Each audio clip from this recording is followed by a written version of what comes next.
वैष्णव गोस्वामी पतित पावन बिने केहो যাহার নিকটে গেলে পাপ দূরে যায় এমন দয়াল প্রভু কেবা কোথা পায় গঙ্গার পরশ হইলে পশ্চাতে পাব দর্শনে পবিত্র কর এই তোমার গুণ হরিস্থানে অপরাধে তারে হরি নাম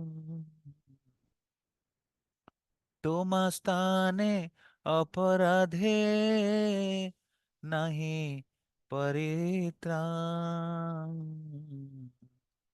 তোমার হৃদয়ে সদা গোবিন্দ বিশ্রাম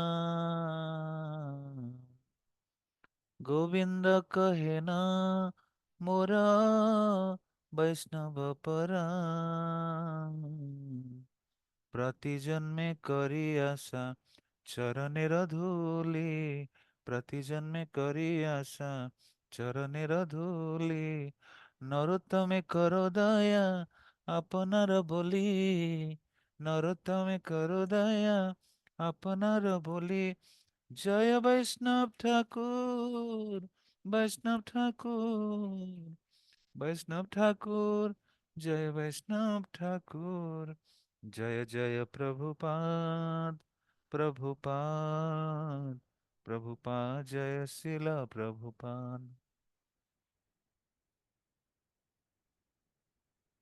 जय विष्णुपाद परमहंस परिव्राजकाचार्य अष्टोत्तर शत अभय चरणारविंद भक्तिवेदांत स्वामी शिल प्रभुपाद की जय। इस्कॉन बीबीटी संस्थापक आचार्य शिल प्रभुपाद की जय। जय विष्णुपाद परमहंस परिव्राजकाचार्य अष्टोत्तर शत डिवाइन ग्रेस शिल भक्ति सिद्धांत सरस्वती गोस्वामी महाराज शिल प्रभुपाद की जय। गुरु शिष्य परंपरा की जय। नामाचार्य हरिदास ठाकुर की जय। प्रेम से कहिए श्री कृष्ण चैतन्य प्रभु नित्यानंद श्री अद्वैत गदाधर शिवासदि गौर भक्त वृंद की जय। राधा कृष्ण गोप गोपीनाथ श्याम कुंड राधा कुंड गिरिराज गोवर्धन की जय। गंगा माई यमुना माई की जय। वृंदा देवी तुलसी महारानी की जय। वृंदावन मथुरा धाम की जय। मायापुर नवदीप धाम की जय। श्री क्षेत्र जगन्नाथपुरी धाम की जय। जगन्नाथ देव बलभद्र देव सुभद्रा महारानी की जय। शिल प्रभुपाद लीलामृत की जय। अनंत कोटि वैष्णव भक्त वृंद की जय। समवेत गौर भक्त वृंद की जय। निताय निताय गौर प्रेमानंदी हरि हरि बोल। All glories to the assembled devotees, Hare Krishna. All glories to the assembled devotees, Hare Krishna. All glories to the assembled devotees, Hare Krishna. All glories, all glories, all glories to Sri Guru and Gauranga. Om Namo Bhagavate Vasudevaya. Om Namo Bhagavate Vasudevaya. Om Namo Bhagavate Vasudevaya.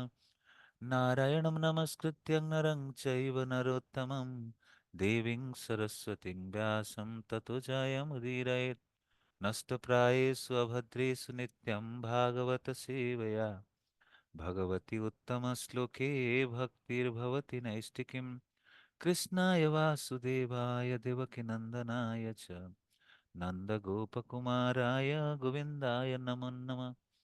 ॐ अज्ञानतिमिरन्धस्य ज्ञानञ्जनशलाकया चक्षुरुन्मिलितं येन तस्मै श्रीगुरवे नमः। वाञ्छाकल्पतरुभ्यश्च कृपासिन्धुभैव च पतितानां पावनेभ्यो वैष्णवेभ्यो नमो नमः।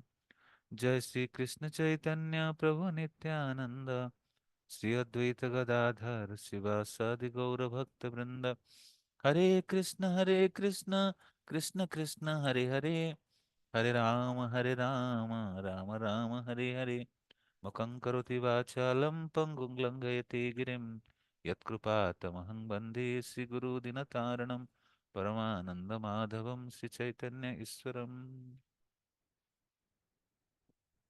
हरे कृष्णा। तो आप सबका हार्दिक स्वागत है शिला प्रभुपाद लीलामृत कक्षा में। तो प्रभुपाद अभी बंसी गोपाल मंदिर में है, वृंदावन स्थित, और जमुना जी के किनारे सुंदर मनोरम स्थान पर प्रभुपाद निवास करते हैं। तो प्रभुपाद चाहते तो वृंदावन में रहकर बाकी समय भजन करके अपन के जीवन को पूर्णता कर सकते थे, लेकिन एक वैष्णव दूसरे जीवों की कल्याण के बारे में सोचता है, उनके दुखद स्थिति के प्रति हमेशा चिंतित रहते हैं। The Vaishnava is always observe for wellbeing of the entire humanity. तो इसलिए प्रभुपाद संसार के लोगों के कल्याण हेतु वो रचनाएं करते हैं, लेखन लेखन कार्य को जारी रखते हैं। वैष्णव पर दुखे दुखी, दूसरे के दुख देखा नहीं जाता है। इसलिए प्रभुपाद जगह चुनते हैं, अनुकूल वातावरण चुनते हैं जहाँ वो महत्वपूर्ण कार्य करेंगे। ये भी भजन है। भजन नहीं खाली एकांत बैठना, वास्तविक भजन है कि गुरु के आदेश के अनुसार चलना, जो भी निर्धारित दिया गया है सेवा, उसको अच्छी तरीके से संपन्न करना ही भजन है। भजन के अर्थ नहीं कोई बड़ा दाढ़ी वाला बाबा कोई कुटिया में बैठे, वो भी भजन है एक तरीके से। लेकिन हमारे लिए भजन, हम कुकिंग भी कर रहे हैं भजन है, हम भगवान के लिए गायन कर रहे हैं भजन है, भगवान के गुण कीर्तन कर रहे हैं भजन है, भगवान के लिए मंदिर बना रहे हैं तो भजन है। तो जो भी शास्त्र साधु गुरु के निर्देशन पर हमारी स्थिति के अनुसार जो सेवा मिलती है उसको भजन कहते हैं। तो प्रभुपाद चाहते तो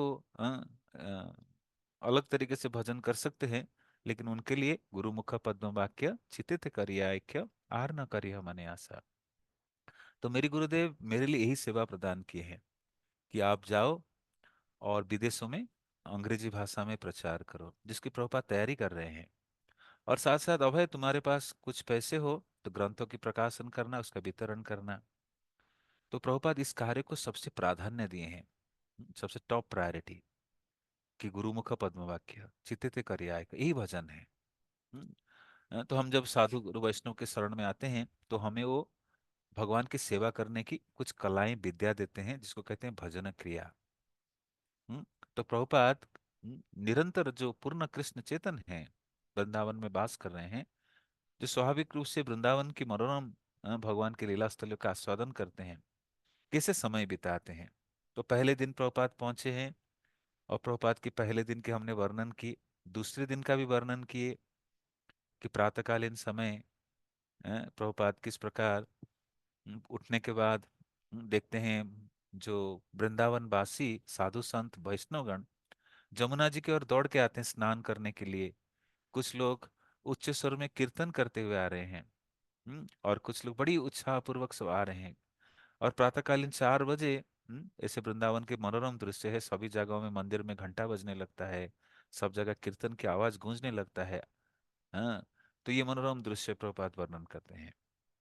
हाँ, तो प्रभुपाद लेकिन 4 बजे से सभी लोग जागते हैं, लेकिन प्रभुपाद और जल्दी उठकर हम सबों के कल्याण के लिए ग्रंथों की रचना चालू कर देते हैं।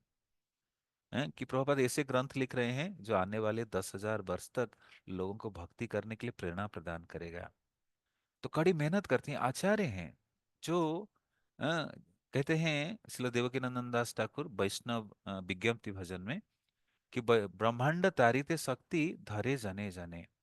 वेद पुराण में यही कथन है कि एक वैष्णव कई ब्रह्मांडों को तार सकता है।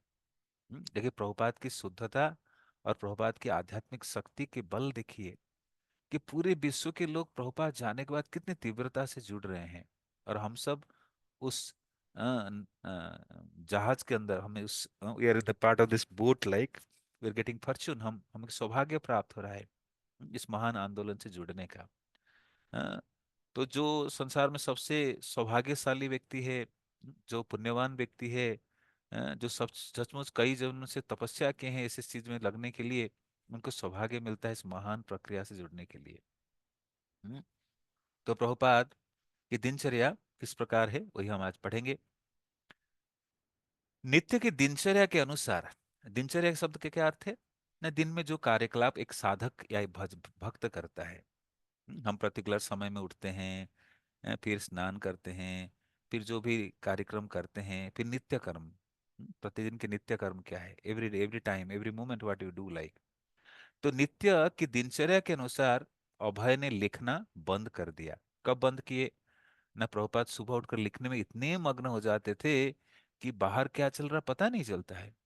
लेकिन जब पक्षियों की जब कलरव होता है, पक्षियों का आवाज जब आने लगता है, अ, संध्या के समय, स्पेशली प्रातःकालीन जो समय है, प्रभात के समय, सूरज आने वाला है और अंधकार जा रहा है, जो संध्या समय है, तो पक्षियों की जो आवाज, कलरव आवाज सुनकर प्रभुपाद अपनी लेखनी रोकते हैं। वे अपने कमरे में ही बैठकर मंद गंभीर स्वर में हरे कृष्ण का मंत्र जपने लगे। सूर्य की प्रथम रश्मियों के फूटने और नदी के जल के दृश्यमान होने के पूर्व ही कुछ बाबा लोग सड़कों में प्रार्थना गीत गाते हुए यमुना जी की ओर जाने लगे। 4 बजते बजते सारे नगर के मंदिरों में घंटे घड़ियाल भगवान की मंगल आरती का संदेश देते हुए बजने लगे। अभय एक और घंटे तक अकेले जप में लगे रहे। तब वे नहाने की तैयारी करने लगे।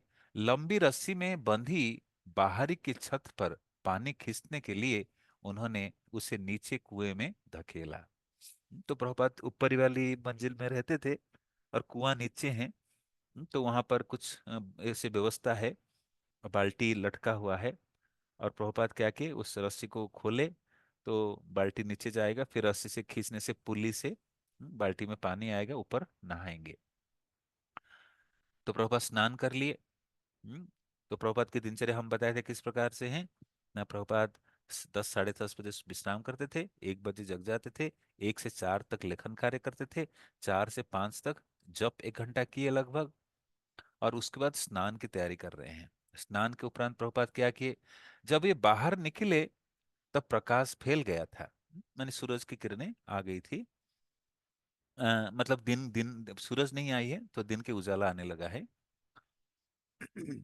उनके गले से माला वाली थैली लटक रही थी।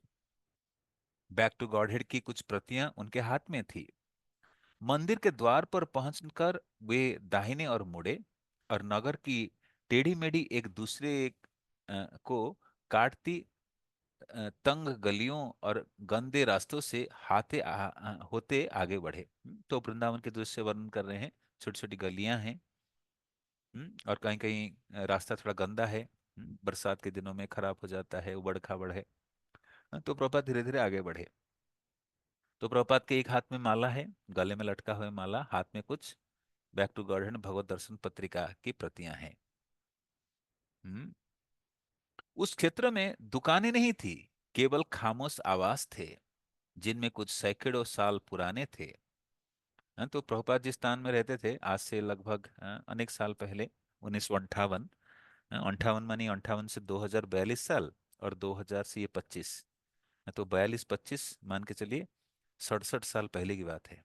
42 ईयर्स 2000 तक, और आगे इधर 25 साल।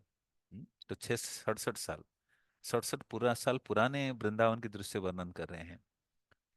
अभी भी वृंदावन की जमुना जी के किनारे रास्ता कहीं कहीं कच्चे पक्के हैं, लेकिन वो 67 साल पहले तो रास्ता का हालत और खराब होगा मान के चलिए। स्वाभाविक ग्रामीण स्थिति होगा। हम्म तो वृंदावन में केवल खामोश आवास थे जिनमें कुछ सैकड़ों साल पुराने थे। तो वृंदावन मंदिर के नगरी है।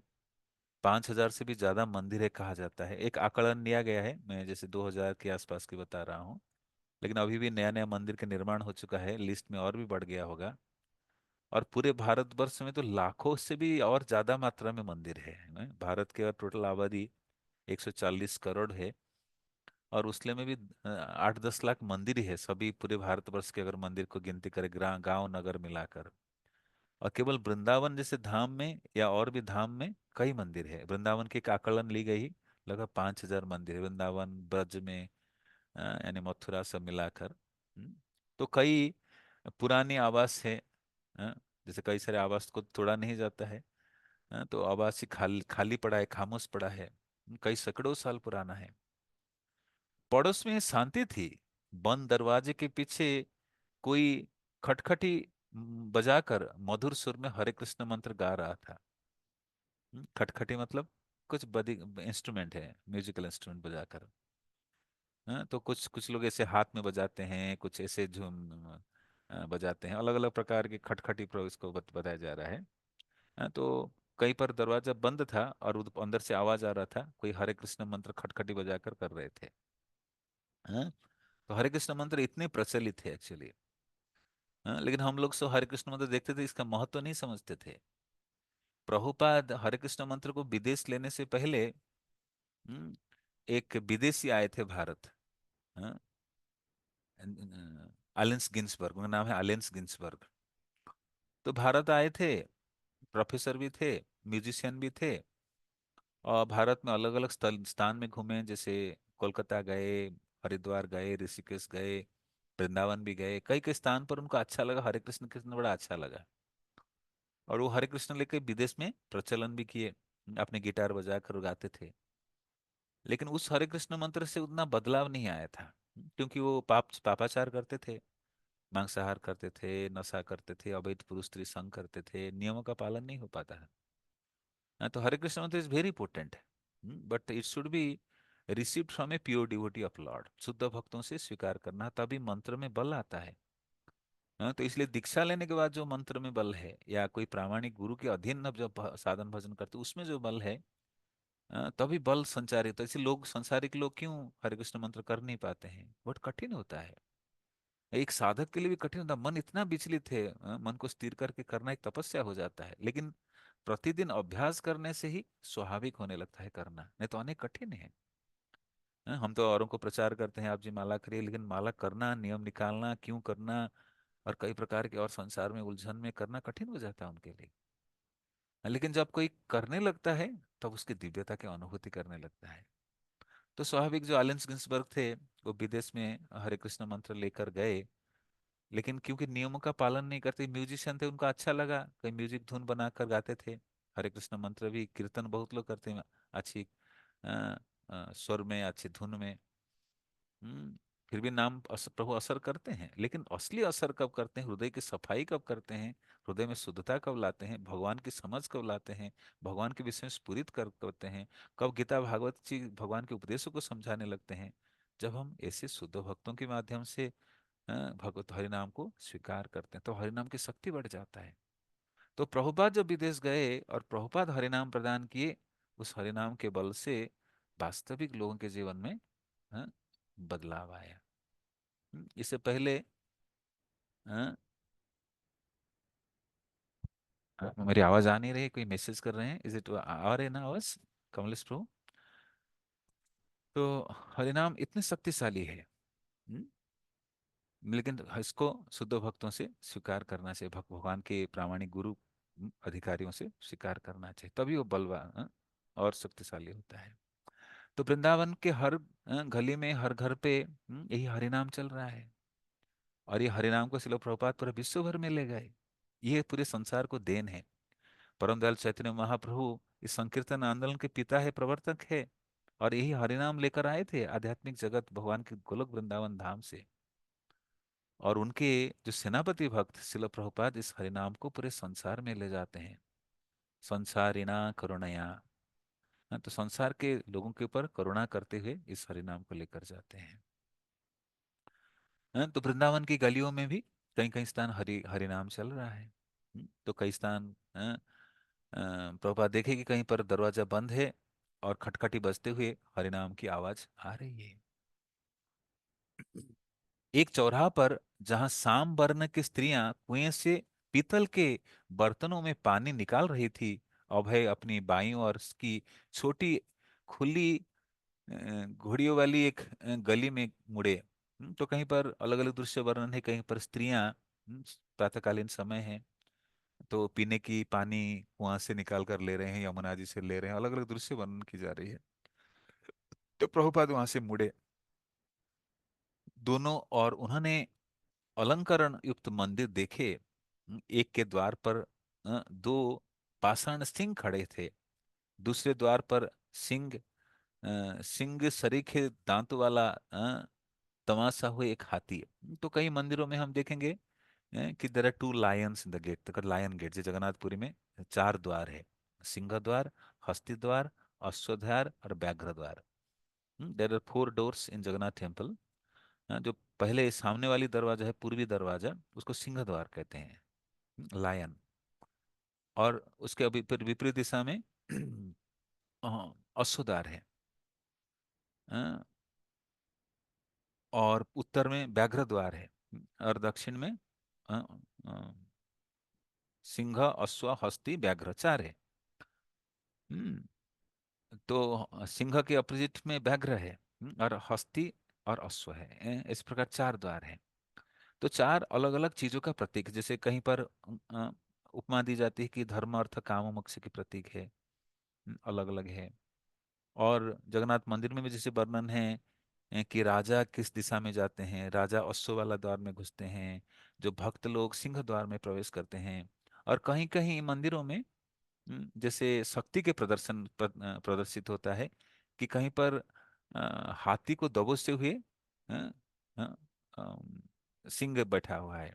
तो प्रभुपाद ये सब दृश्य देख रहे हैं। तो हमारी वैदिक संस्कृति में ये सब जो प्रतीक हैं, मंदिरों में कई कई प्रकार के अंकन की जाती है। आप मंदिर भी जाएंगे, कई मंदिर जाएंगे, पुराने मंदिर बारीकी से देखें, कई प्रकार के दृश्य आपको चित्रपटल में आएगी, नेत्रपटल में आएगी। और इस सब के कारण है क्यों ऐसे बनाई गई है, और हर मंदिर में कुछ ना कुछ कारण है। हाँ, वैज्ञानिक तरीके से बनाई गई है इस मंदिरों की। आचार्यगण और पूर्ववर्ती जो महान व्यक्तित्वों की, ये बनाने के पीछे बहुत उद्देश्य है एक्चुअली। तो प्रभुपाद भी इस प्रकार वृंदावन की मंदिरों के वो सब चीजों को देख रहे हैं। कहीं पर सिंह खड़े हैं द्वार पर, और कहीं पर सिंह को हाथी को दबोचे दबोचे हुए सिंह बैठे हुए हैं।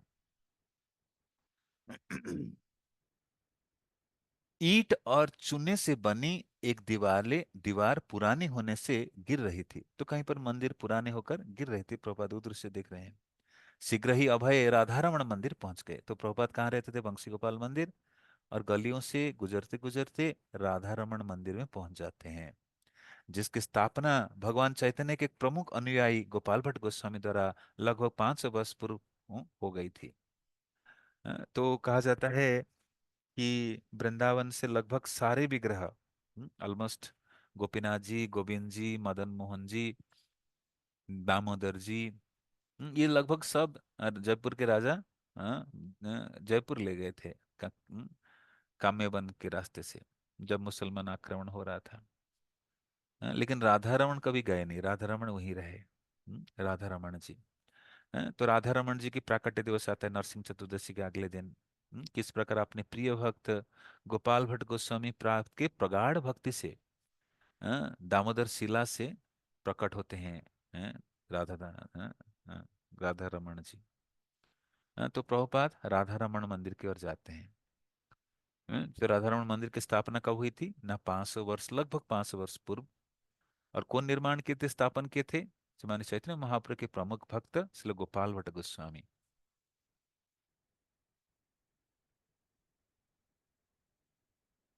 वृंदावन के निवासी इस मंदिर में दर्शन के लिए अपने संकल्प अनुसार नित्य आते जाते रहते हैं। तो जो धाम में वास करते हैं, स्पेशली रेगुलर रहते हैं, तो उनके नियम हैं। कुछ मंदिरों का दर्शन प्रतिरोज करने जाते हैं, जैसे राधा रमण मंदिर के दर्शन करने जाना। हम्म, तो प्रभुपाद भी जा रहे हैं। वे कड़े नियम का पालन कर रहे थे, जिससे विभिन्न मंदिरों के दर्शन के समय में 1 मिनट का भी विलंब नहीं होता था। हाँ, तो जो स्थायी निवासी है वृंदावन में रहने वाले, वो जानते हैं किस मंदिर के खुलने के समय कितना है, कितने देर तक पट खुला रहेगा, उतने देर में दर्शन के लिए जाते थे। हाँ, तो समय निर्घंटन रहता था, समय निर्धारित समय में जाते थे। तो 1 मिनट भी विलंब नहीं होता था। हाँ, तो ये डिसिप्लिन है। कि भगवान को जगाने से पहले या भगवान को पट खुलने से पहले हमें पहुंचना है, अगर मंदिर हम दर्शन करने आते हैं। ये विधि है कि भगवान की हमारे लिए प्रतीक्षा न करे, भगवान के पट खुलने से पहले हम पहुंच जाएं, प्रयास करें। कलयुग में तो शरीर साथ नहीं देता है, हमें संघर्ष करना पड़ता है। लेकिन ये सदाचार है, मंदिर खुलने के साथ साथ पहुंचना। इसलिए अभय ने अपने साथ कुछ बैक टू गॉडहेड मैगजीन लेकर गए हैं। तो राधा रमन की जो विग्रह है, प्रभुपाद अवलोकन करने लगे।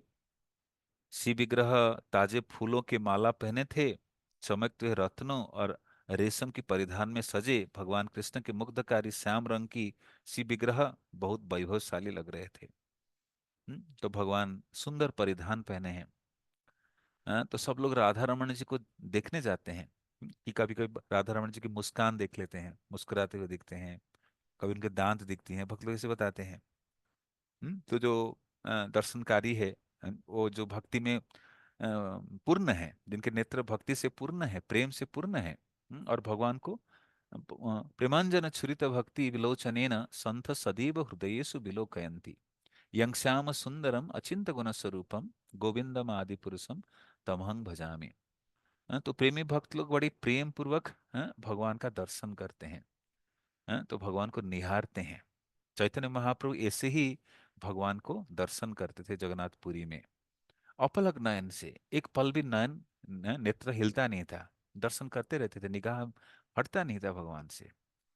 तो महाप्रभु आदर से भक्त हरिदास वर्य हैं, जो भगवान को निरंतर निहार रहे थे। जगन्नाथपुरी में महाप्रभु कई घंटों तक निहारते थे गरुड़ स्तंभ के पीछे से। एक बार तो ऐसे हुआ, बहुत भीड़ था। आज भी भीड़ रहता है जगन्नाथ मंदिर के अंदर, उस समय भी भीड़ था। हम्म, तो कई विदेशी आक्रमण की अवसर भी पड़ा, लेकिन भक्तों की संख्या कम नहीं हुई। भक्त निरंतर बने रहते हैं। तो चैतन्य महाप्रभु एक बार भीड़ के बीच गरुड़ स्तंभ के पीछे जगन्नाथ जी के दर्शन कर रहे थे। तो इतने मग्न हैं, उसी समय एक बूढ़ी माँ जगन्नाथ जी के दर्शन करने आई। हम्म, उसको लगा कोई खंबा है। चैतन्य महाप्रभु को देखकर कोई सोने के खंबा समझकर उस पर चढ़ गई। जगन्नाथ जी को देखने के लिए उतने उत्कंठा थी उनके अंदर। तो सभी महाप्रभु के पार्षद जो खड़े थे महाप्रभु के पास, सोचिए ये बूढ़ी माँ कैसे महाप्रभु पर चढ़ गई। उसको बोलने जा रहे थे, महाप्रभु इशारे के नहीं नहीं नहीं। वास्तव ये प्रेम में मग्न है, भक्ति में मग्न है। इसलिए उसको संसारिक होश हवास नहीं है। तो महाप्रभु कहते थे इसके अंदर कितनी प्रगाढ़ भक्ति है, जो भगवान को देने के लिए, देखने के लिए इतनी उत्कंठा है। Such intense greed, intense desire to have the darshan of the Lord. भगवान के दर्शन के लिए कितनी लालसा है उसके अंदर। तो इसी प्रकार जो वृंदावन वासी है, निवास करने वाले, चाहे दिल्ली वासी भी कभी कभी वृंदावन जाते हैं, तो राधा रमन जी के दर्शन के लिए प्रतीक्षा करते हैं, कब पट खुलेगी, कब भगवान दर्शन देंगे। और कभी कभी दर्शन देते हैं तो पट तुरंत पुजारी बंद कर दे, फिर पट खोलते हैं। हाँ।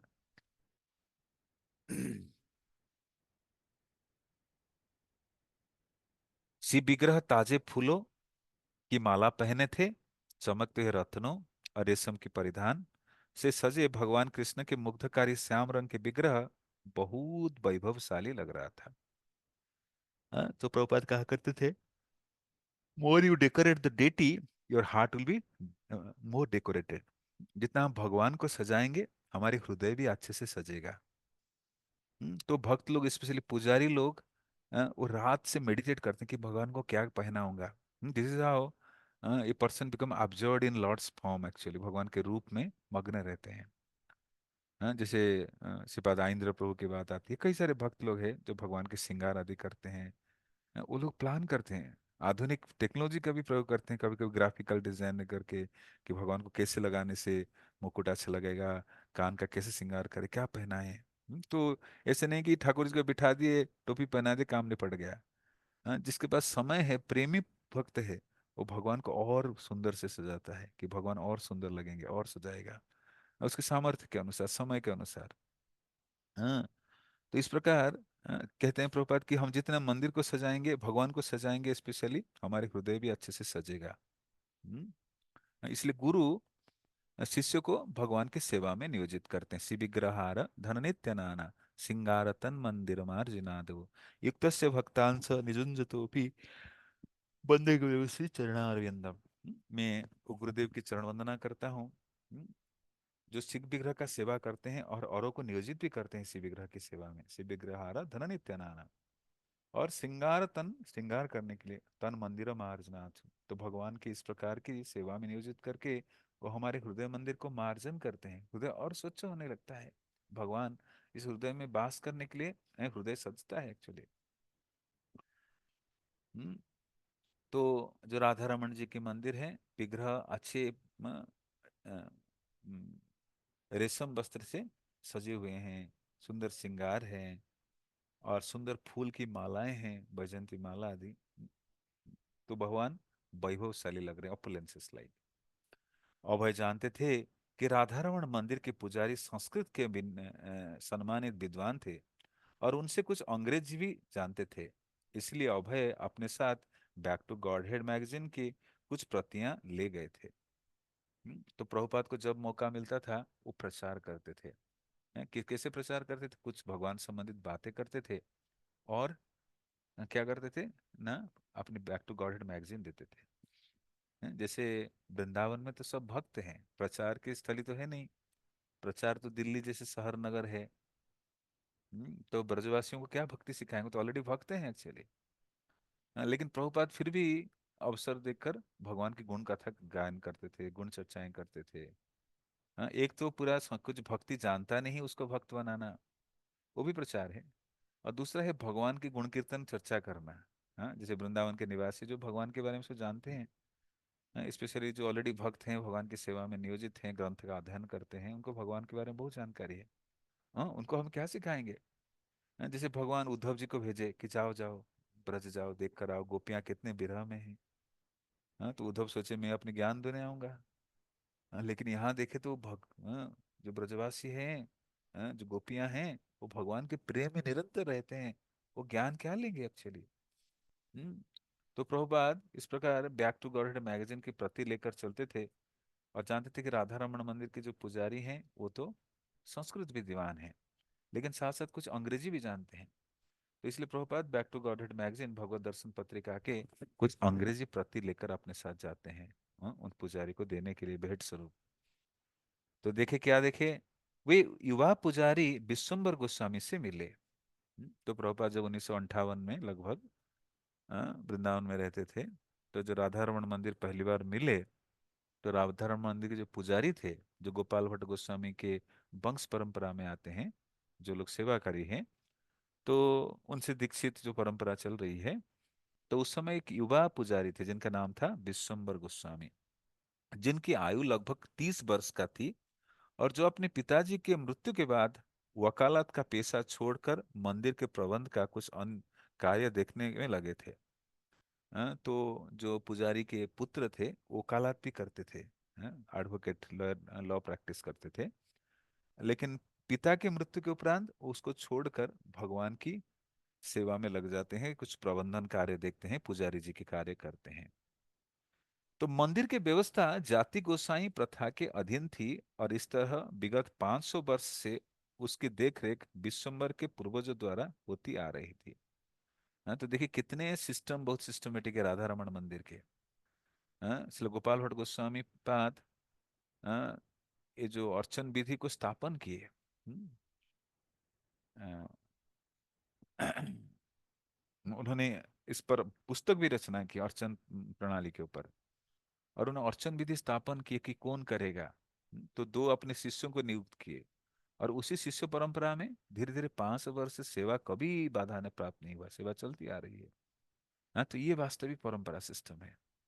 लेकिन हम देखते कई मठ मंदिरों में कोई खत्म हो गया तो और पूजा बंद हो जाता है, ठाकुर जी की सेवा नहीं हो पाता है, ऐसे मंदिर भी है।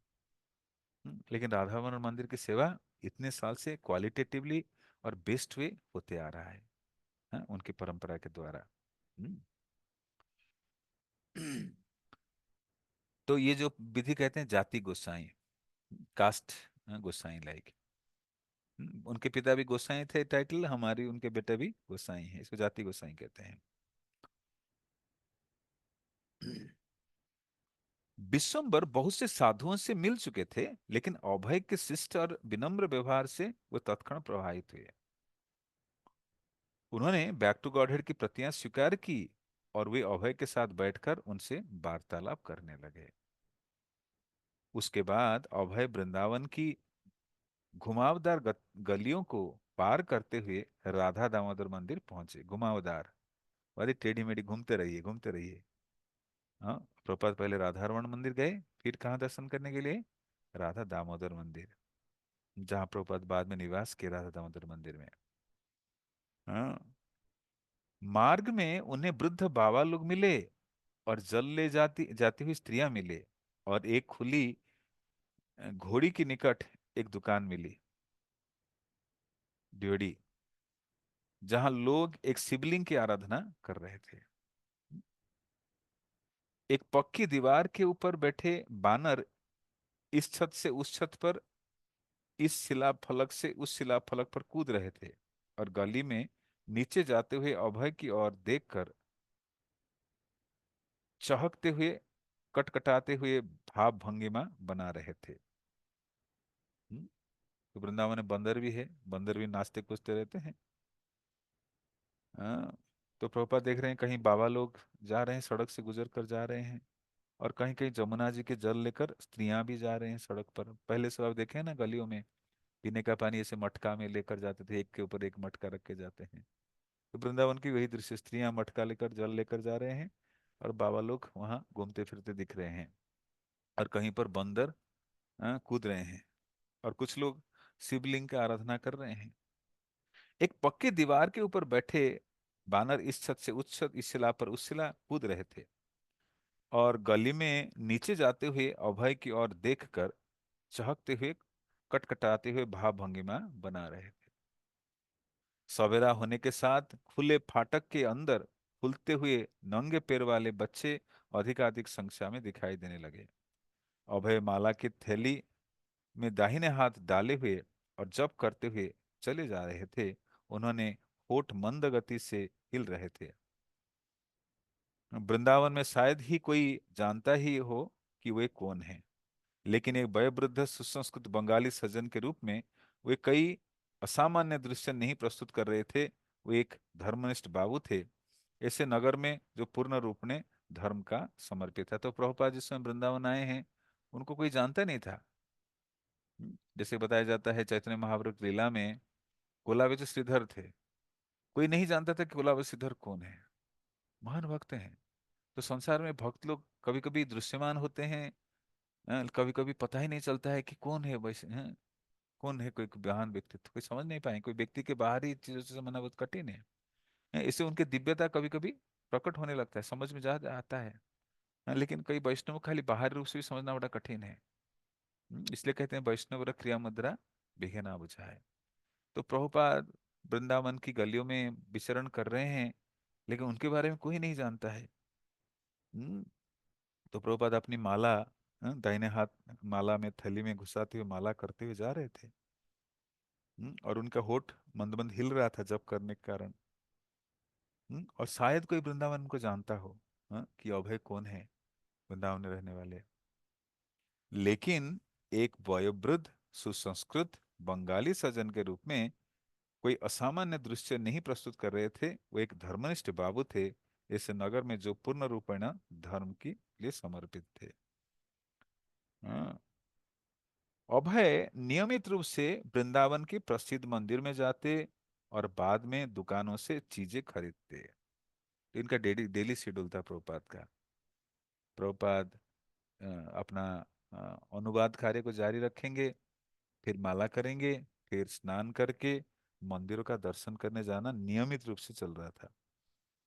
जो प्रसिद्ध मंदिर है, स्पेशली प्रभुपाद हमें अनुमोदन के, वृंदावन में तो 5,000 मंदिर है, लेकिन जो सप्त देवालय है, षड गोस्वामी वृंद द्वारा स्थापित, पूर्ववर्ती आचार्यों के द्वारा स्थापित 6 मंदिरों में सप्त मंदिर देवालय में जाने के लिए अनुमोदित किए। तो प्रभुपाद वृंदावन के प्रसिद्ध मंदिर में जाते थे, प्रतिरोज जाते थे, जो पूर्ववर्ती गोस्वामी वृंद द्वारा स्थापित की गई है। और उसके बाद दर्शन के उपरांत प्रभुपाद खरीदने जाते थे कुछ वस्तुएं, जो प्रसाद आदि बनाने के लिए आवश्यक है, कि और चीज के लिए भी। हाँ। तो यही विधि चैतन्य महाप्रभु भी फॉलो करते थे। महाप्रभु भी प्रतिरोज जगन्नाथ जी के दर्शन करने जाते थे। हाँ। तो प्रभुपाद भी इस प्रकार वृंदावन में प्रतिरोज अलग अलग प्रसिद्ध मंदिरों में दर्शन करने जाते थे। तो प्रभुपाद दर्शन करने के उपरांत कुछ दुकानों में जाते थे, कुछ खरीदते थे। वे अपने स्थान पर खाना पकाने के लिए, साग सब्जी के लिए अ, साग भाजी लिए हुए 11 बजे के आसपास लौटते। तो प्रभुपाद सुबह निकल जाते थे और अपने जो निवास स्थली बंसी गोपाल मंदिर, वहां लौटते थे लगभग 11 बजे। सब्जी खरीद कर, कुछ भी जो भाजी बनाना है, कुछ सब्जी बनाना है, वो सब लेते हुए लगभग 11 बजे लौटते थे। मिट्टी के तेल से चलने वाली स्टोव पर 3 खाने वाले कुकर में वे भात, आलू और कभी कभी सब्जी पकाते। तो प्रभुपाद के पास सेपरेटर कुकर था, 3 खाने वाले कुकर, उसी में ही प्रसाद बनाते थे, भोग बनाते थे। हाँ, एक में भात, एक में आलू और कभी कभी सब्जी पकाते थे। और किसमें कुकिंग करते थे? पहले केरोसिन स्टोव आता था, मिट्टी तेल वाला स्टोव। हाँ, जिसको ऐसे जलाना पड़ता था, मारना पड़ता था। पहले पेट्रोमाक्स चलता था लाइट के लिए, शादी विवाह में। और कुकिंग के लिए स्टोव आता था। अभी तो गैस स्टोव आ गया, पहले केरोसिन के लिए केरोसिन स्टोव आता था, मिट्टी के तेल वाली। तो प्रभुपाद उसमें पकाते थे। हाँ, तो ये लगभग 11 बजे पहुंचते थे और 11 बजे के बाद प्रभुपाद कुकिंग करते थे। दिन भर में वे केवल एक बार दोपहर में भोजन करते और शाम को एक पाला दूध लेते थे। तो प्रभुपाद दिन में एक ही बार पाते थे, दोपहर के समय जो मेन बनाकर पाते थे, और शाम को केवल दूध ही लेते थे। जब उन्हें भोजन बनाने के समय न मिलता, तो ये भगवान का प्रसाद ग्रहण करके रह जाते। दोपहर के खाने के बाद ये 15 मिनट के लिए झपकी लेते और फिर लेखन में लग जाते। तो प्रभुपाद आकर कुकिंग करते थे 11 बजे। फिर 11 बजे कुकिंग के बाद भगवान को प्रसाद भोग लगाकर फिर पाते, और प्रसाद पाने के बाद 15 मिनट के लिए विश्राम करते हैं, फिर उठकर लेखन कार्य जारी रखते थे। हम्म,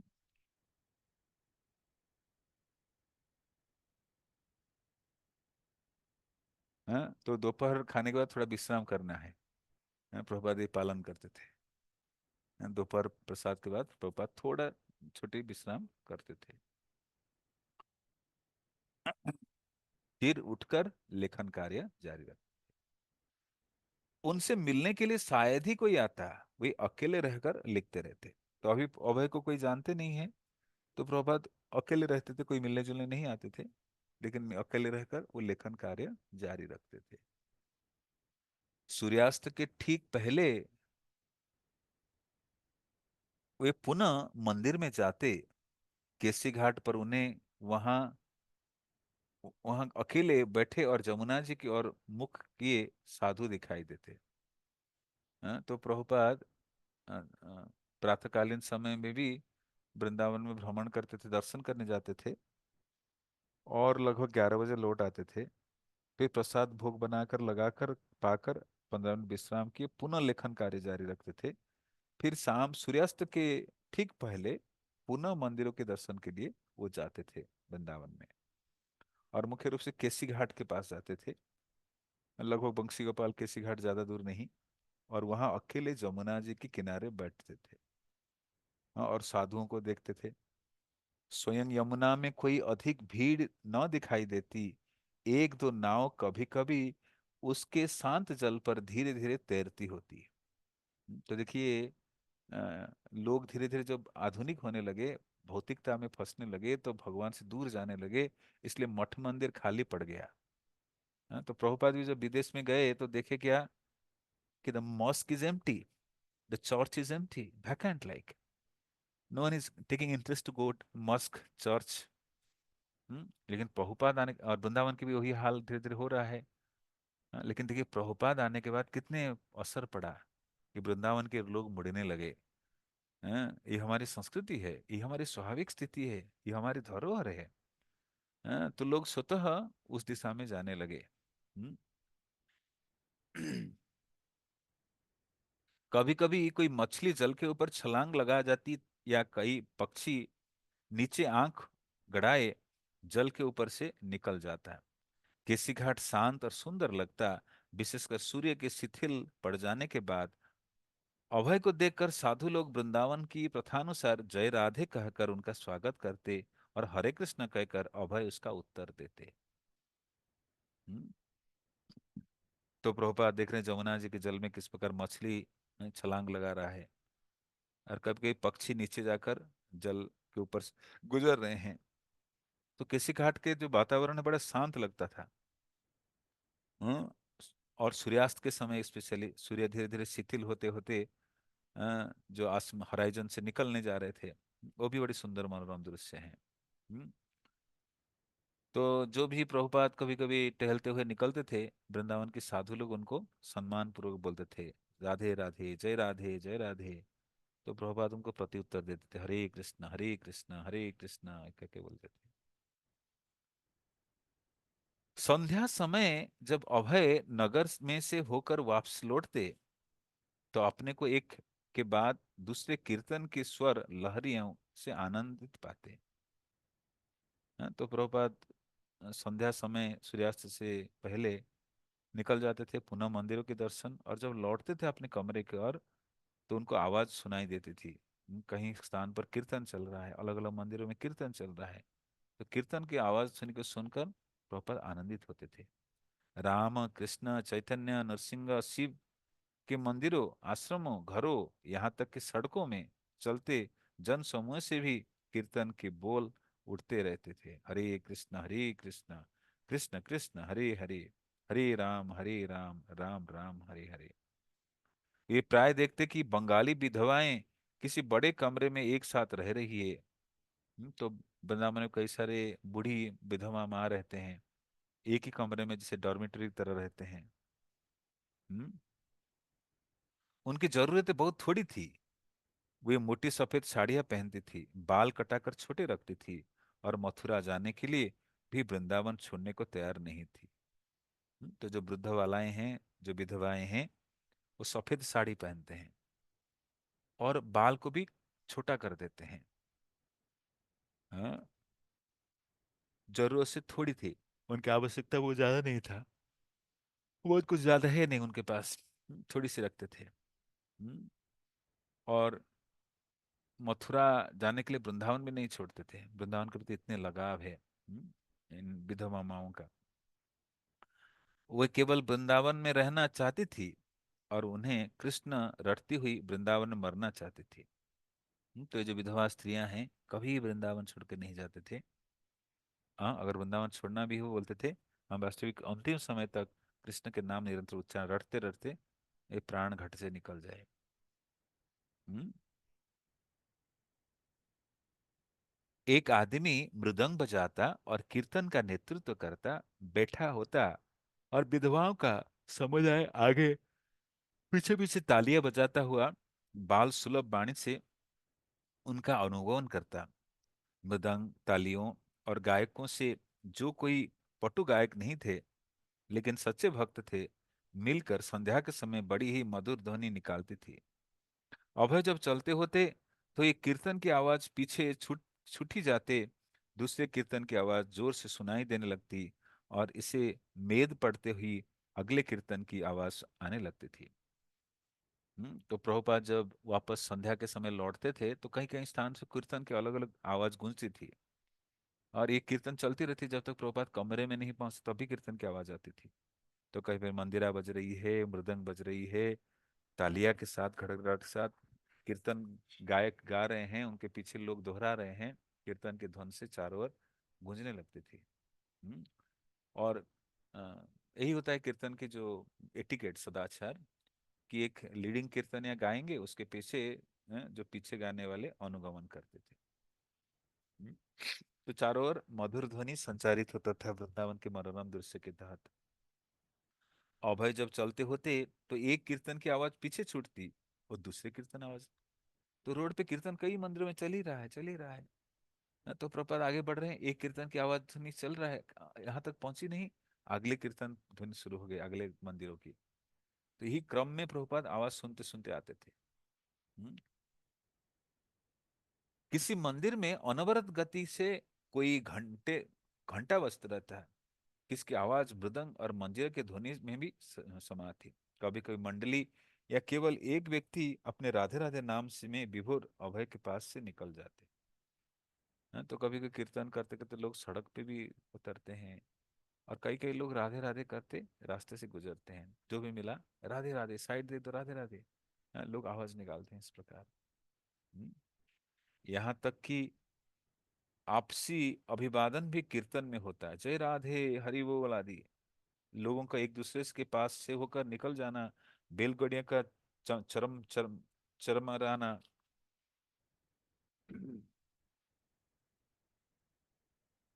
लोगों को आपस से परिहास करना, या बाजार में दिन की अंतिम सौदा करना, आवारा गांव गायों का घर लौटना, उनकी गली में बंधी घंटियों की घनघनाहट, हर चीज कृष्ण के संदर्भ में ही प्रतीत होती थी।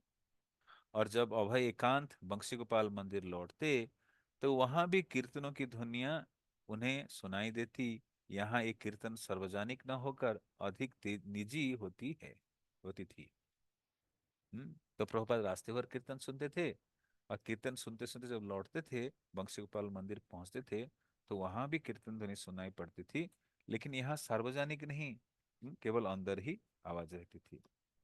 हम्म, जैसे किसी कमरे में केवल पति पत्नी कीर्तन में लीन हो, पति मृदंग बजा रहा है, बजाकर भजन की एक पंक्ति गाता, और पत्नी उसका अनुसरण करती हुई उसे दोहराती। तो कई मंदिर ऐसा है कि पति पत्नी ही मंदिर को संभालते हैं। तो पति गायन करते हैं मृदंग बजाकर, और पत्नी उनके पीछे दोहराते हैं। हम्म,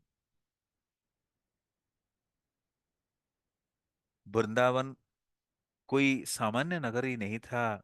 वहां पर गाने वाला का संगीत मधुर था, और हर एक अपने ढंग का दक्ष संगीतज्ञ था, और हर एक कृष्ण के गुण गाता था। कृष्ण हर अवसर पर और हर घटना में उपस्थित होते। शिल प्रभुपाद, कृष्ण की महिमा का को कोई समझ नहीं सकता। यही हाल वृंदावन का था।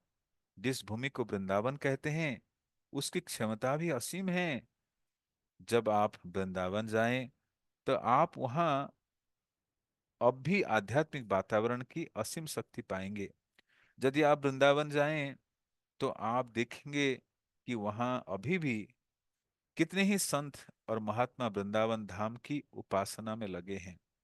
वैसे भगवान कृष्ण उपास्य हैं, जिस तरह उनका धाम वृंदावन में उपासना के योग्य है। आराधना आराध्य भगवान ब्रजेश तनय तद्धाम वृंदावन। हाँ, तो सब कोई वृंदावन धाम की आराधना कर रहे हैं, वृंदावन की महिमा गुणगान कर रहे हैं। ऐसे धाम में प्रभुपाद वास करते हैं, जो वैष्णव की वास्तविक लक्ष्य होता है, जो निवास स्थली के लिए वृंदावन धाम भगवान के निजी घर है। हम्म, तो प्रभुपाद कहते हैं, कोई कृष्ण की महिमा समझ नहीं सकता। हाँ, यही हाल वृंदावन का था। जिस भूमि में को वृंदावन कहते हैं, उसकी क्षमता भी असीम है। जब आप वृंदावन जाएं, तो वहां आपको अभी भी आध्यात्मिक वातावरण का झलक मिलने लगेगा, असीम शक्ति पाएंगे। हम्म, तो अभी भी कितने महात्मा हैं, संत है, बाबा लोग हैं, जो वृंदावन की महिमा गान में लगे रहते हैं। तो जिस प्रकार भगवान आराधनीय है, उपास्य है, उसी प्रकार इनके प्रिय धाम वृंदावन में उपासना के योग्य है। हम्म, जाना आना कठिन हो रहा था। वे सवेरे की गाड़ी से दिल्ली जाते, और वहां रुकने का स्थान न होने के कारण उसी रात वृंदावन लौट आते। उससे उससे उन्हें दिल्ली में अधिक समय नहीं मिल पाता था, और एक खर्चीला भी था। तो प्रभुपाद जो अपनी पांडुलिपि तैयार कर लेते थे, वृंदावन में बैठकर लिखकर, उस पांडुलिपि को प्रकाशन करने दिल्ली जाते। तो दिल्ली जाने के लिए भी आर्थिक धन की आवश्यक है। अभी धन के लिए वो संघर्ष कर रहे हैं। तो किसी प्रकार से धनराशि इकट्ठा करके प्रभुपाद जाते थे। बड़े सिंपल तरीके से जाते, कोई लग्जरी कंपार्टमेंट में, अपार्टमेंट में, ट्रेन की कंपार्टमेंट में नहीं जाते थे। पैसा बचाते थे। और अभी दिल्ली में कोई निवास स्थली है नहीं, तो जाते थे, और उसी दिन लौट आते थे वृंदावन से। तो बड़ी लंबी सफर है। ये आप सोचिए कितने बड़ी कार्य है उस समय। आजकल तो ट्रेन के टाइम देखेंगे आप, पट गए फिर आगे। लेकिन उस समय ट्रेन भी कितना कम होगा, और इतना बड़ा लंबा सफर है वृंदावन जाना और आना। तो प्रॉपर ये कभी कभी एक सेम डे में लौट आते थे, क्योंकि दिल्ली में उनको रहने की आवास स्थली नहीं है। पहले वो अपने गुरु के साथ ठहरते थे, जो विशुद्ध हृदय वाले सज्जन थे, गीता का नियमित पाठ करते थे और साधुओं को ठहरने के लिए स्थान देते थे। हम्म, पहले वो श्रीमान गुप्ता के साथ ठहरते थे। तो प्रभुपाद पहले दिल्ली में श्रीमान गुप्ता जी के साथ ठहरते थे। तो गुप्ता जी कैसे थे ना, सच्चे हृदय वाले सज्जन थे। हाँ, जो साधु संतों को तो सम्मान करते थे, गीता का नियमित पाठ करते थे, साधु को ठहरने के लिए स्थान देते थे। तो प्रभुपाद जी गुप्ता जी के साथ दिल्ली में रुकते थे। हम्म, अभय ने श्रीमान गुप्ता को अपने बैक टू गॉडहेड मैगजीन और पाश्चात्य जगत में प्रचार करने की इच्छा के बारे में भी बताया था। यह इच्छा व्यवस्था थी, यह अच्छी व्यवस्था थी, और अभय अकेले बैठकर लिखते रहते। लेकिन कालांतर में वो कमरा एक दूसरे साधु ने ले लिया। तो प्रभुपाद जहाँ दिल्ली में रहते थे, जिस कमरे पे रहते थे उस कमरा कोई और ले लिया। हम्म, अपने पर कम से कम खर्च करने पर भी अभय के लिए अनुदानों से यात्रा, मुद्रण और डाक व्यय के लिए पर्याप्त धन एकत्रित करना कठिन हो गया।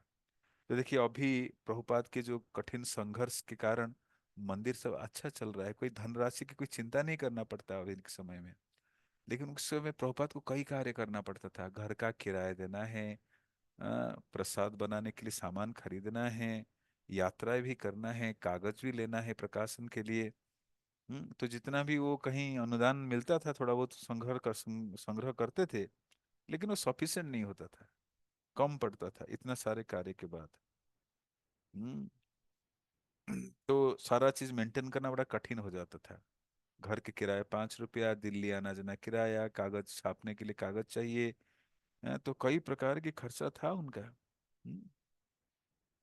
तो बड़ी मुश्किल से, कठिनाई से साथ वो गुजर रहे थे। बैक टू गॉड हेड की प्रतियां जो वितरित कर देना मुश्किल नहीं था, और वे वृंदावन में वैसा कर रहे थे। तो दिल्ली में भी अपने back to Godhead Bhagavat Darshan magazine का प्रकाशन करके वितरण करते थे। और यहाँ पर वृंदावन में जो भी अवसर मिलता था उसका वितरण प्रभुपाद जारी रखते थे। लेकिन लिखना, संपादन करना, बेचना और अनुदान के लिए लोगों के पास जाना, ये सारा काम एक अकेले आदमी के लिए मुश्किल हो रहा था। तो देखिए, प्रभुपाद अकेले ये करते थे। अकेले यहाँ किए और अकेले जाकर अमेरिका में भी किए, जो करना बहुत कठिन है, लेकिन कर पाते थे, विशेष शक्ति प्राप्त है उनको इसलिए कर पाते थे। हम्म तो क्या क्या करना पड़ता था, कभी अनुदान के लिए, धनराशि के लिए जाना पड़ता था, लोगों के पास मिलने जाना पड़ता था, कभी बेचने के लिए जाना पड़ता था, कभी संपादन करना था, जो लिखें उसको कंपाइल करके प्रस्तुत करना, पांडुलिपि तैयार करना, कभी कभी प्रकाशक के पास जाकर लेकर आना पड़ता था। तो इतना कार्य करना पड़ता था, लेकिन अकेले आदमी कभी थकते नहीं थे। कभी कभी थकावट आती थी लेकिन परवाह नहीं करते थे, लगे रहते सेवा में, इतनी प्रबलता है उनकी।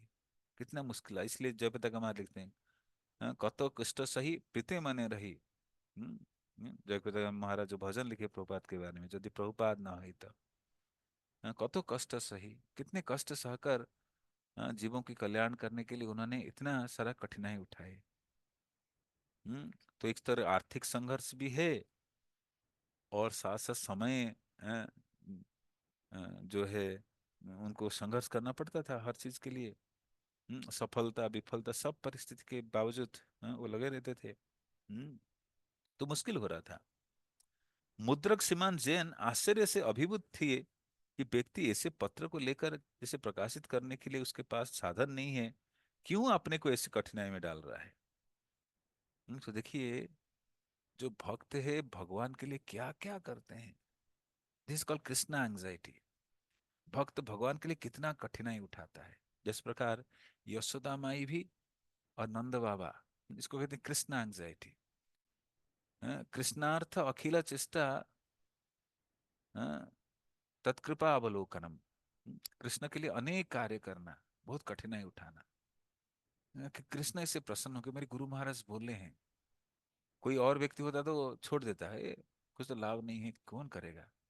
नहीं नहीं, निस्वार्थ थे, ये कार्य करते गए, कई देर समय तक करते गए। तो जिस प्रिंटिंग प्रेस में प्रभुपाद छापते थे, श्रीमान जैन उसके ओनर हैं। आप देखे होंगे अभय चरण जो बायोग्राफी वीडियो में मिस्टर जैन भी अपने वचन रखते हैं। तो वो सोचते थे ये व्यक्ति क्यों ऐसे छाप रहा है, कुछ तो लाभ नहीं है, कोई ले नहीं रहा है, इतने संघर्ष कठिनाई के बीच कहाँ से धनराशि लाएगा, इतने समय बिताते हैं उसको लिखने के लिए, क्यों कर रहे हैं ऐसे, कोई व्यक्ति समझ नहीं पाएगा। इसलिए कहते हैं वैष्णव क्रिया मुद्रा बिघे ना बुझाए, जार चित्ते कृष्ण प्रेम करय उदय, तार वाक्य क्रिया मुद्रा बिघे ना बुझाए। बुद्धिमान व्यक्ति भी एक वैष्णव के कार्यकलाप समझना बड़ा कठिन है। प्रभुपाद शारीरिक रूप से भी संघर्ष करते थे, आर्थिक रूप से भी, और फिर भी कार्य जारी रखते थे। इतने लगन था, इतने डिटर्मिनेशन था, करते थे एक्चुअली। तो प्रभुपाद इस प्रकार वृंदावन में रहते थे, लेकिन दिल्ली आते थे। दिल्ली में उनके लिए पहले कमरा था, तब दिल्ली में रहते थे, लेकिन क्योंकि अभी वृंदावन शिफ्ट हो गए, वो जो कमरा अभी उनके पास नहीं, कोई और साधु ले लिया है जो मिश्रीमान गुप्ता उनको दिए थे। तो किसी ना किसी प्रकार से कुछ धनराशि लाते थे, हैं? तिजोरी में भरने के लिए नहीं, नहीं, पुनः वही सेवा में लगाने के लिए, भगवान के और प्रकाशन बाकी हो करना। तो ऐसे महान आचार्य है जिनके चरित्र हम सुन रहे हैं, बड़े सौभाग्यशाली है। वैष्णव के कार्यकलाप समझना भी बड़ा कठिन है, लेकिन ये हमें पवित्र करता है। वैष्णवेर गुणगान करिले जीवेर त्राण, सुनी आछि साधु गुरु मुखे। हाँ, तो इस प्रकार प्रभुपाद की ये जो दिव्य चरित्र है वृंदावन की, और हम आगे चर्चा करेंगे। आज के लिए हम यहीं विराम देते हैं। श्रील प्रभुपाद की जय। अनंत कोटि वैष्णव भक्त वृंद की जय। श्रील प्रभुपाद लीलामृत की जय। निताई गौर प्रेमानंदे। हरि हरि बोल। किसी कुछ पूछना है, प्रश्न है? कमलेश है कि नहीं?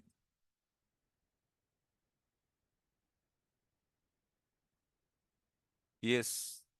भगवान की श्री मूर्ति के प्रभाव से उसके परिसर में हरे कृष्ण। यस। उदय कोले प्रभु जी आपको अनम्यूट करा है, प्लीज एक बार।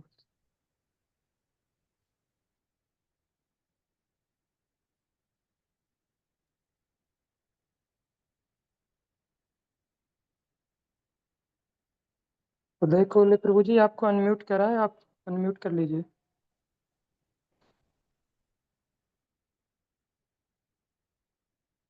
अनम्यूट हुए नहीं ना, उनको अपने एंड से दबाना है।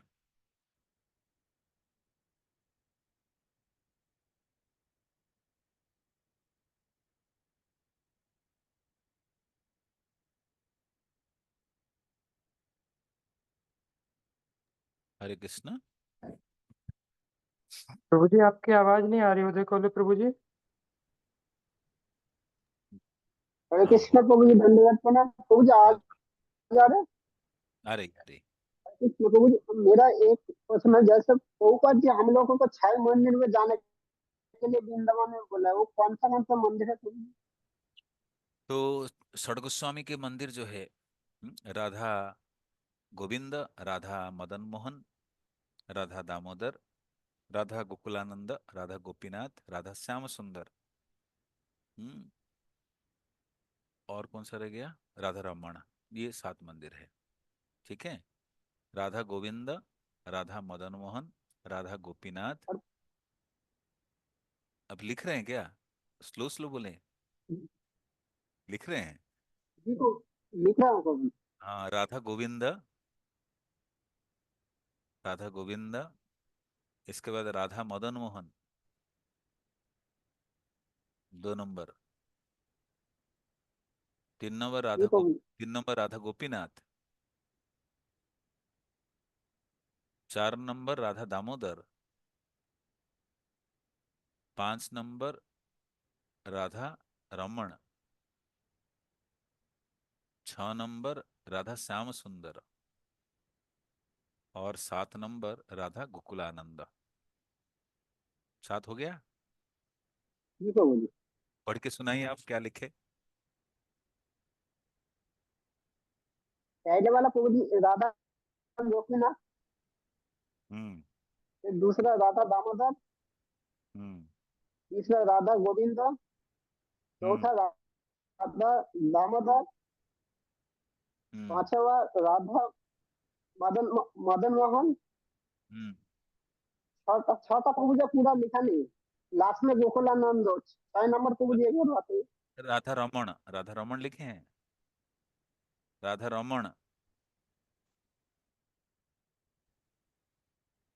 कोई डबल जी तो जी नहीं हुआ प्रभु ना? जी। कोई डबल तो नहीं हुआ ना?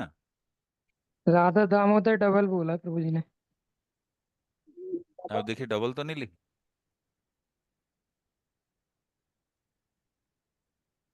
डबल तो नहीं लिखे ना? नहीं, 6 नंबर आपने 7 बोले प्रभु जी। दोबारा मैं बोलता हूँ, लिखते टिक करते जाइए। राधा गोविंद, राधा मदन मोहन, जी प्रभु जी। राधा गोपीनाथ, राधा दामोदर, राधा श्याम सुंदर, राधा रमण, राधा गोकुलानंद। हो गया 7? जी प्रभु जी। हाँ, ठीक है, हरे कृष्ण। और कुछ है? और सप्त प्रभु जी देवा। और एक ये है, हाँ, बोलिए। हरे कृष्ण प्रभु जी, और एक जैसे जितना भी जैसे माता रहते हैं वृंदावन में, बंगाली माता है जो हाँ। जो व्हाइट साइड ये है, तो उनका भाव कैसा है? वो वृंदावन छोड़ के नहीं जाते।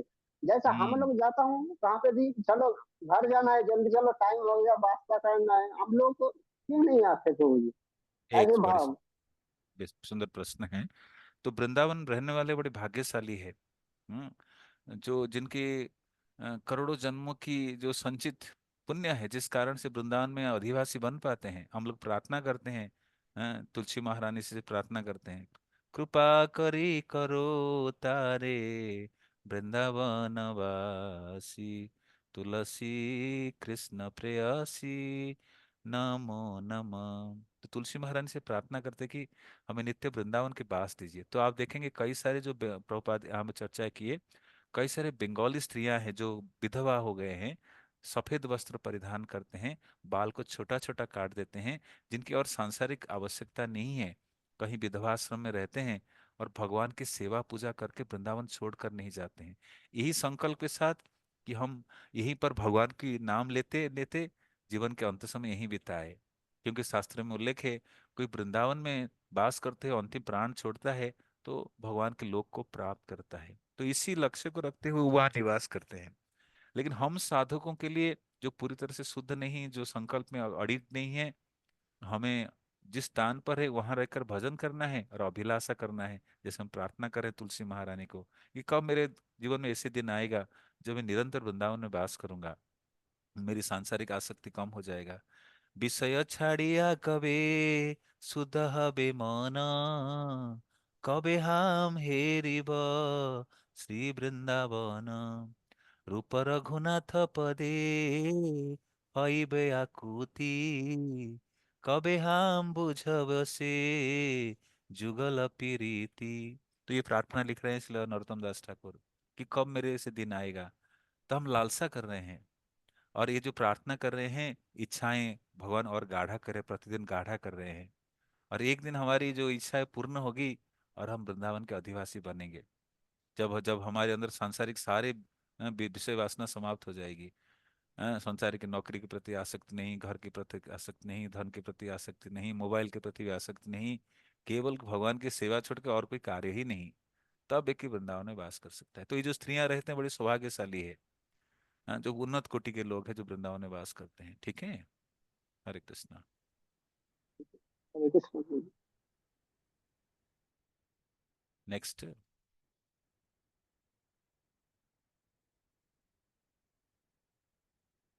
नीरज प्रभु जी, आप पूछ सकते हैं क्वेश्चन।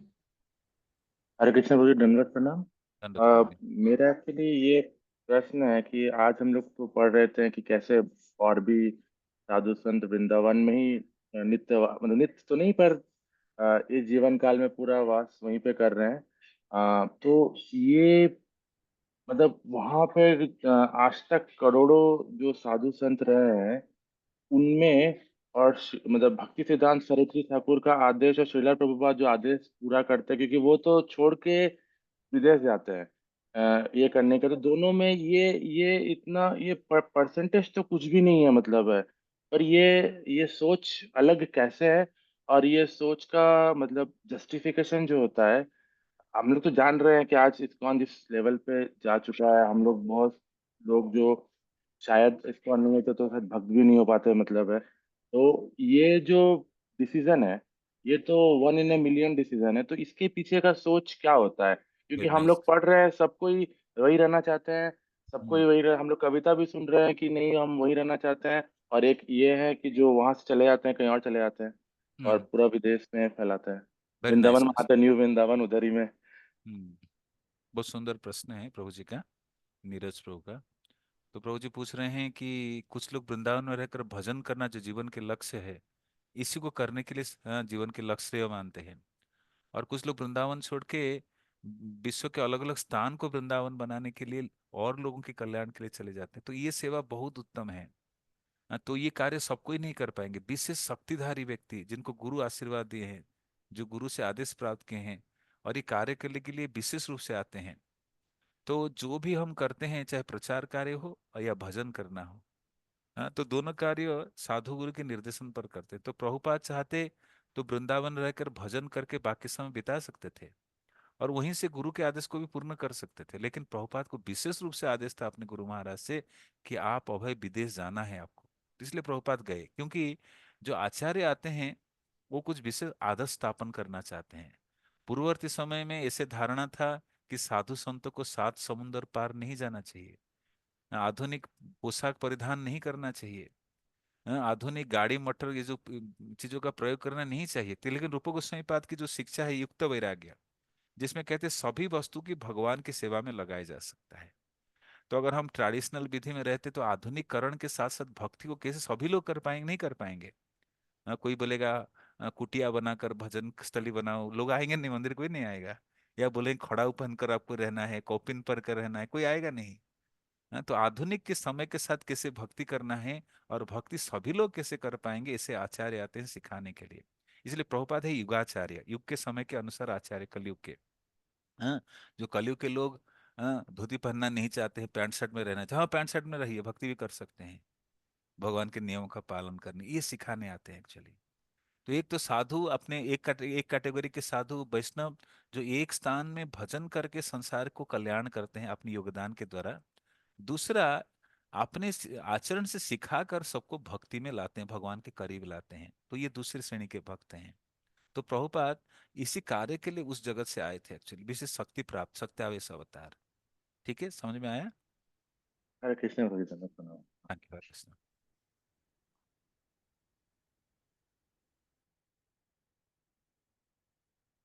नेक्स्ट,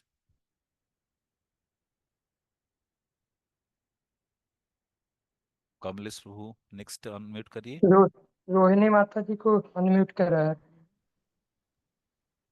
हरे कृष्णा प्रभु जी प्रणाम। प्रणाम प्रणाम आदित्य। प्रभु जी बस मैंने ये क्वेश्चन था, बट ये हम मैंने ना गुरुपाद आश्रय का एग्जाम देना है, तो उसका प्रभु जी ने वो डाला था ओपन ग्रुप ग्रुप में ओपन वो डाला था, क्वेश्चन डाला था, उसमें हमने कर लिया है। तो सबमिट कहाँ पे करवाना है, बस ये पूछना है मुझे। कमलेश प्रभु बताइए, मुझे पता नहीं इसका। सॉरी माता जी, मैं क्वेश्चन को वो पूरा नहीं सुन पाया आपका, वो क्या कह रहे बोले थे जो माता जी? जो गुरु पादस्त्र की परीक्षा दे रहे हैं, कहाँ क्वेश्चन है, क्या कुछ पूछ रहे हैं, आप बताइए उनको, कहाँ माता मालूम जी पड़ेगा। गुरुपाठ का ओपन, हाँ ओपन का वो आया था ना, क्वेश्चन आए थे, तो वो मा- करने से मैंने माता हार्ड जी उसमें, कॉपी सबमिट करवानी है, कहाँ करवानी है वो? माता जी ये चीज आप मेरे से डायरेक्ट आप कॉल कर लीजिएगा क्वेश्चन, ठीक है? इसके लिए क्या है, आप पीडीएफ स्कैन करके जो मेल आईडी दी गई है ना, उस पे आप भेज सकते हैं माता जी। आप अपना प्रभु जी मैंने नंबर बता प्रभु दीजिए। जी मैंने नहीं नहीं प्रभु जी मैंने किया था, बट हुआ नहीं ईमेल। कोई बात नहीं माता जी, आपको मैंने बता दिया। यहाँ हार्ड कॉपी अगर आप जमा कराना चाहते हैं टेम्पल में आके 9, 9:30 बजे तक आप सुबह करा सकते हैं या शाम को करा सकते हैं 5 बजे के बाद।